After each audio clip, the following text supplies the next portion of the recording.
Hello viewers, മേരാ പ്രിയ ദർശക്, എൻ്റെ പ്രിയ കാഴ്ചക്കാരെ, have you seen its banana ഖേല ഇൻ ഹിന്ദി में തമിഴിൽ പഴം എന്ന് പറയും. ഇതെല്ലാം ഇരിക്കുന്നത് ഇത് എന്നോട് ഫാമിലെ താൻ. It's my farm.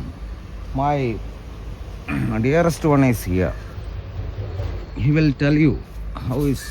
പറഞ്ഞോളൂ ഇതിൻ്റെ കൃഷി എങ്ങനെയൊക്കെ നമ്മുടേത്, വാഴയുടെ കാര്യം. വാഴക്കൃഷി എന്ന് പറഞ്ഞാൽ അതൊരു കൃഷിയാണ്, ഒരു ഫാം പോലെ നമ്മൾ നടത്തുന്നു. നമ്മളിത് അതേപോലെ വളവും കാര്യങ്ങളൊക്കെ ചെയ്ത് വളർത്തി വെട്ടി മാർക്കറ്റിലേക്ക് കയറ്റുന്നു. ഇപ്പോൾ ഈ പറഞ്ഞ പോലെ വളങ്ങളൊന്നും കാര്യമായിട്ട് ഇടാനും ഇതിന് പറ്റാത്തതുകൊണ്ട് നമ്മൾ രാസവളമൊന്നും കൂടുതൽ കൊടുക്കുന്നില്ല. ജൈവവളം മാത്രം കൊടുത്തുകൊണ്ടുള്ള വാഴക്കൃഷിയാണ് നടത്തുന്നത്. അതിലിടയ്ക്ക് ജാതിയുണ്ട്, ജാതി മരമുണ്ട്. അതിലിപ്പോൾ കായ തുടങ്ങി. ഇംഗ്ലീഷ് മൈസ്, കവുങ്ങ്, കഴങ്ക് ഇങ്ങനെയുള്ള കൃഷി, തെങ്കൃഷി ഇങ്ങനെയുള്ള കൃഷികളൊക്കെയാണ് ഉത്പാദനം നടത്തിക്കൊണ്ടിരിക്കുന്നത്.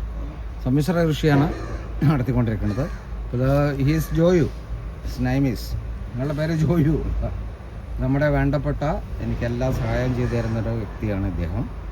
നമ്മുടെ അടുത്ത് തന്നെ കൊല്ലങ്ങളായി ഞങ്ങൾ പരിചയമാണ്, ചെറുപ്പം മുതൽ തന്നെ. Okay, then I will give you some classes now. Okay,